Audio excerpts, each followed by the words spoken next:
Bonjour, je suis Jean-Luc Moreau, voilà, je suis metteur en scène, comédien, père de famille. Je suis aux Nuits Auréliennes et nous allons jouer une pièce absolument sublime, un chef-d'œuvre comique qui s'appelle 3 lits pour 8.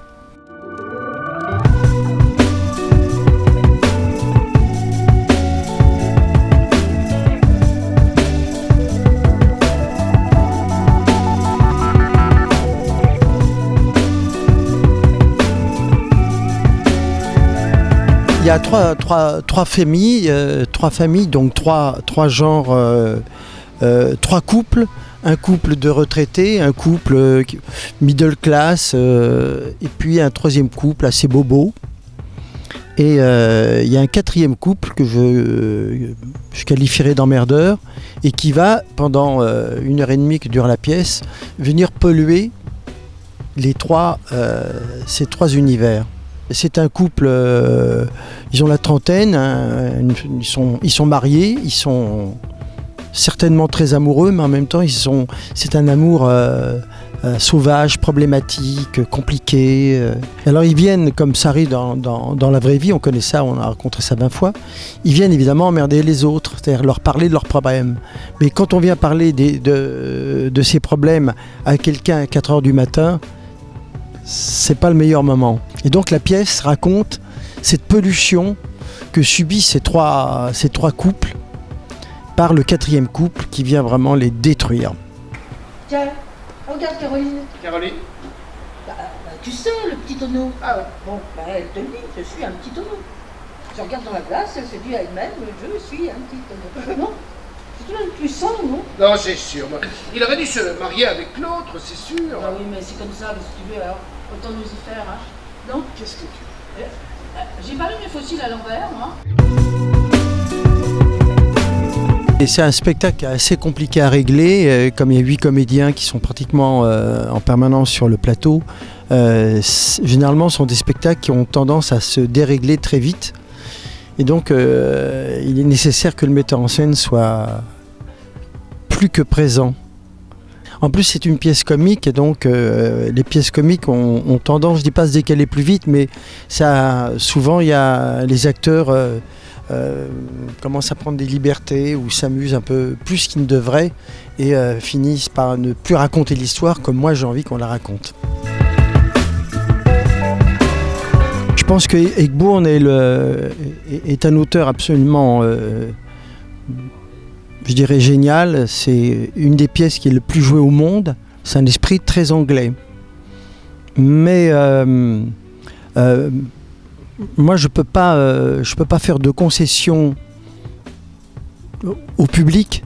C'est aussi au public d'aller aux auteurs. Voilà ce que je crois. Parce qu'on est un abago en mettant ses chaussettes, faut le faire quand même. Et pourquoi maintenant là?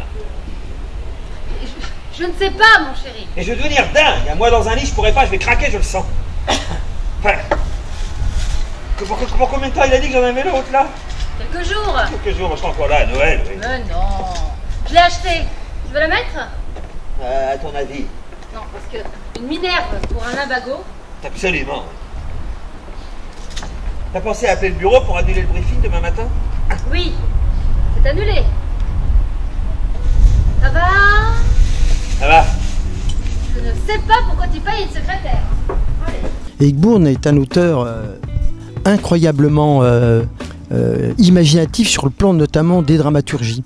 Cette dramaturgie là de 3 lits pour 8, elle est exceptionnelle parce que elle part comme ça d'univers qui tout doucement vont s'entremêler, ils vont monter comme une fusée pour arriver à un point culminant et un point de désintégration totale de tous ces couples. Et c'est absolument génial. C'est vrai que je me mets en scène tout le temps maintenant, mais les dernières fois où ça m'est arrivé, non, parce que justement c'est une situation qui est plus confortable, plus égoïste. On a à s'occuper de soi, que de soi, que de soi. Et le metteur en scène vous parle que de vous, de votre personnage, de ce que vous allez faire.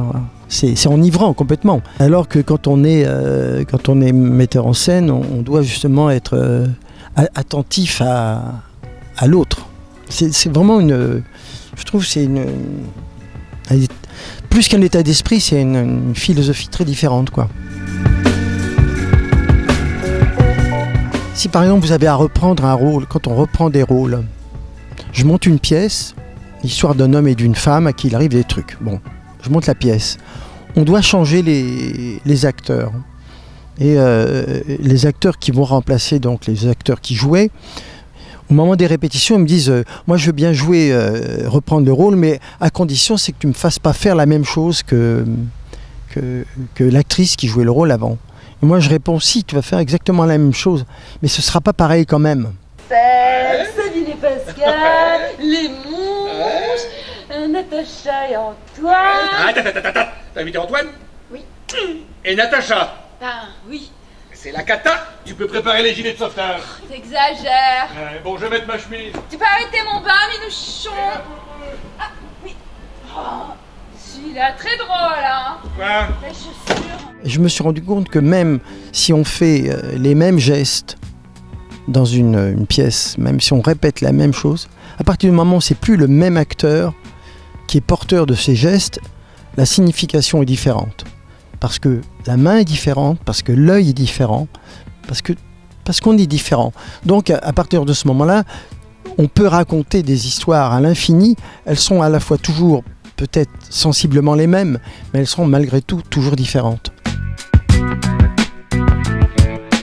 Moi j'aime pas beaucoup le cinéma parce que j'aime pas qu'on baise à ma place. Et j'ai l'impression que le cinéma c'est toujours une image qu'on a choisi, qu'un réalisateur a choisi et qui vous impose, et que le théâtre a cette vertu extraordinaire de mettre le spectateur dans une situation de liberté. C'est-à-dire que quand on voit une pièce, on peut faire ce qu'on veut. On peut ne pas la regarder, on peut fermer les yeux, on peut écouter le texte, on peut regarder une chose qui est à droite alors que la situation est à gauche, on peut sortir du cadre. Alors qu'au cinéma, le réalisateur vous oblige à regarder les pieds, le visage, les pieds, les visages, et d'un seul coup le micro. Cette narration contrainte, quand elle est faite par Spielberg, c'est génial, mais la plupart du temps, ça m'ennuie un peu. J'ai réalisé pas mal pour la télévision, mais ça m'amuse moins que l'espace l'espace théâtral que je trouve qui continue à, pour moi, être très, très mystérieux. Je suis en train de monter aussi Joyeuse Pâques avec Roland Giraud et Mac Janssen. Je suis en train de monter une pièce à la Michaudière qui s'appelle Coup de sangria, une pièce anglaise. J'ai une autre pièce qui s'appelle Les délices de l'obséquiosité, qui est une pièce de Claude Dana sur jusqu'où on peut aller dans le domaine de la télévision, jusqu'à quel point on peut se laisser humilier pour faire de la télévision. Donc c'est un sujet très dangereux, dont à mon avis on ne parlera pas à la télévision.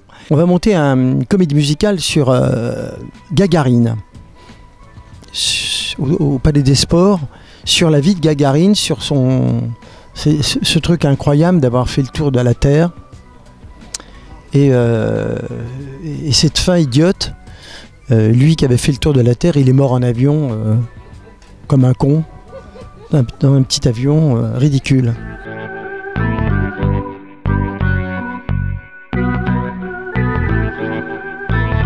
J'étais ravi d'être avec vous.